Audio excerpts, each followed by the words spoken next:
Algebra 2 students, welcome back. I hope you had a good break. I hope you found a good balance of rest and relaxation, some fun, some productivity, and that you're ready to tackle these last few weeks of first semester. This week, we're going to work on solving quadratic equations using the quadratic formula. This is our last unit in this chapter, so we'll be moving on to polynomials from there. Okay, so let's take a moment and review the methods that we have learned to solve quadratic equations. We've solved them by factoring, okay, when we said what multiplies to this and adds to that. We've also completed the square, okay, where we take half of our b term and square it and add it to both sides. Okay. We've also simply taken square roots. We've looked at the graphs of the parabolas and identified the solution from there. So I think that's kind of a good summary of where we've been. So if we look at this equation that we see in front of us, it says x squared plus 7x plus 3. If I go ahead and try to factor this, I'm going to ask myself what multiplies to 3 and adds up to 7. And as I think about that, I can't think of anything. There aren't any factors of 3 that add to 7. So factoring is not going to work in this case.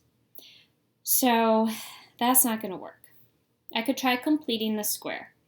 I can subtract 3 from both sides, and I'll have x squared plus 7x equals negative 3. Take half of 7 and square it.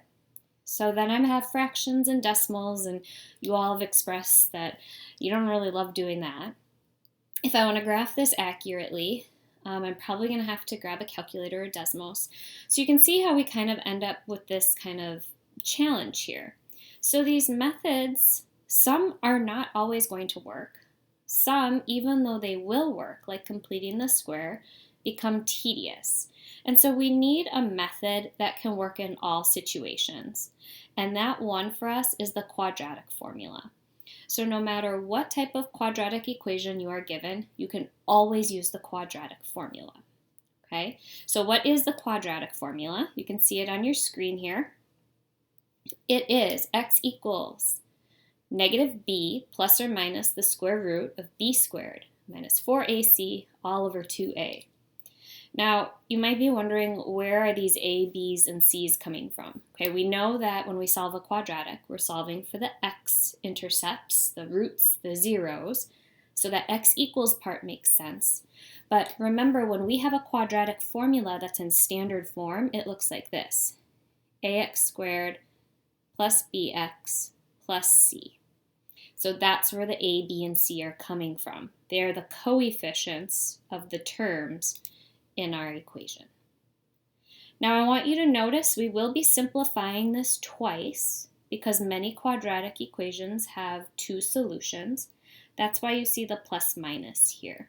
Okay, so we'll simplify it once with adding and once with subtracting. But you're pretty good at that already because we did that with completing the square. All right, let's try a few of these together. Here's our first one. We're going to find the zeros of 2x squared minus 16x plus 27 by using the quadratic formula. So first thing we want to do is set this equal to 0.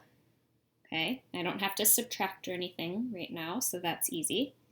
And now I'm going to label my a, b's, and c's. So a is going to be 2, b is going to be negative 16, and then our c will be 27. I'm going to write the quadratic formula above so that we have it to refer back to. So x is equal to negative b plus or minus the square root of b squared minus 4ac all over 2a. Okay, so we're going to start with negative b, but b is already negative.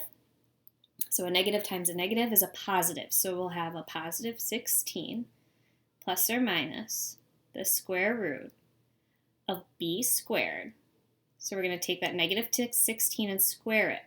Notice I have it in parentheses because I'm squaring the whole negative 16. After I square this, I should have a positive number in that spot. B squared minus 4 times A, which is 2, times C, which is 27. And this whole thing all over 2 times A. A is 2. Now we're going to simplify using the order of operations. So according to the order of operations, okay, PERMDAS, parentheses, exponent, okay, we're going to simplify underneath the radical first because that's kind of all in parentheses. It's all together. So we're going to simplify that first. So we'll have a 16 plus or minus the square root. I'm going to grab my calculator here, and I'm going to type what's highlighted into my calculator, and I'm going to use parentheses exactly as they're shown. So negative 16 squared minus 4 times 2 times 27, and I get 40. All over 2 times 2, I may as well simplify that. That's 4. Okay, square root of 40 is what I would simplify next. 40 is not a perfect square, but I do know there are perfect squares that go into 40.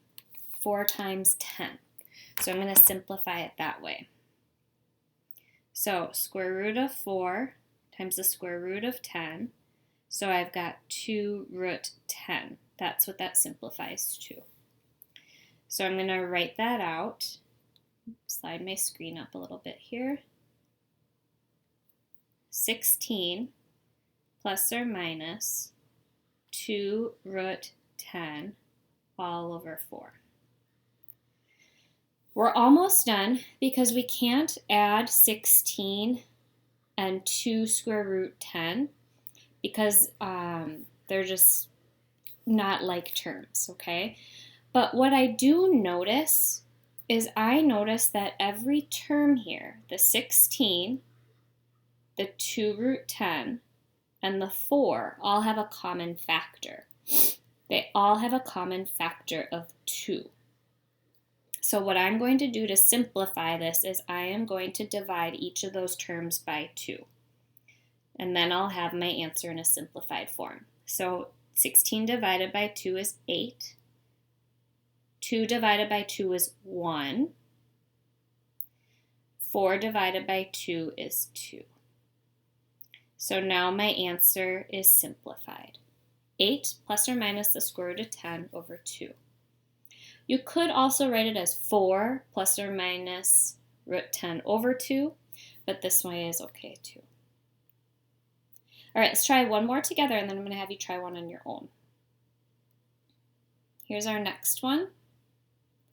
All right, we're going to find the zeros by using the quadratic formula. Remember again, first step, set it equal to 0.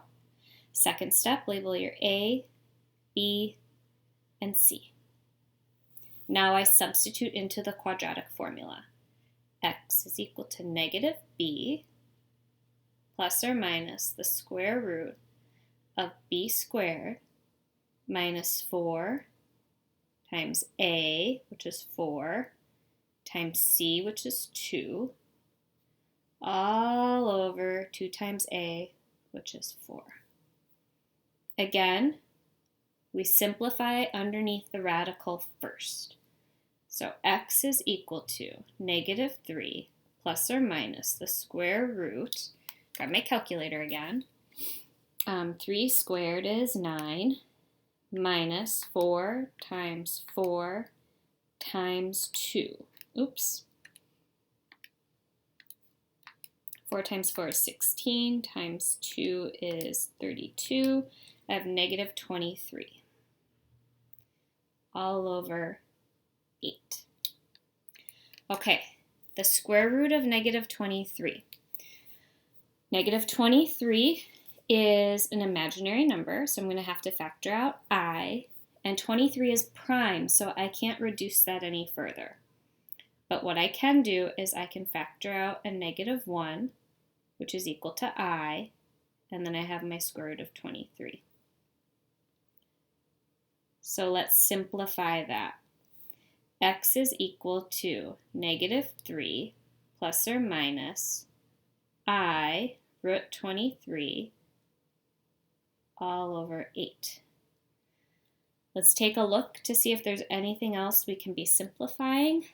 There's no common factors, and I can't reduce my radical, so then that's it. I just leave my answer like this.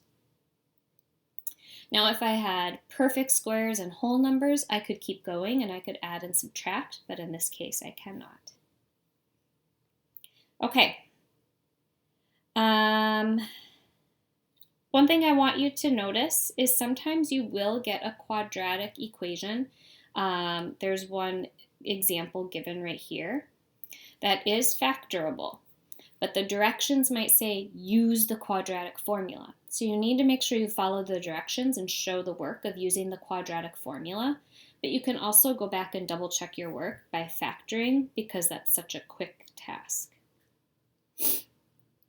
All right, I would like you to try this one on your own.